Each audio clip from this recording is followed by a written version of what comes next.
পৃথিবীর সব বড় ডাক্তার যেখানে হার মানল, সেখানে এক অজানা যুবক এসে যা করল তা ইতিহাস বদলে দিয়েছিল।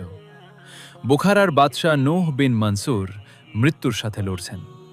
রাজপ্রাসাদ নিস্তব্ধ, দরবারে নেই কোনো হাসি, নেই কোনো স্বস্তি। দিন রাত চলছে চিকিৎসা।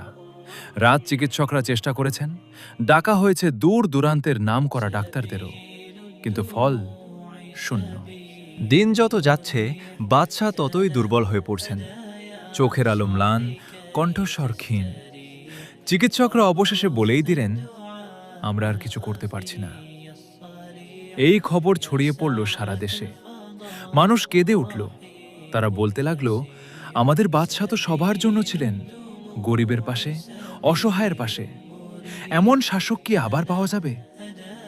প্রতিটি নামাজের পর হাজারো মানুষ হাত তুলে দোয়া করতে লাগলো, হে আল্লাহ, আমাদের বাদশাহকে বাঁচিয়ে দিন।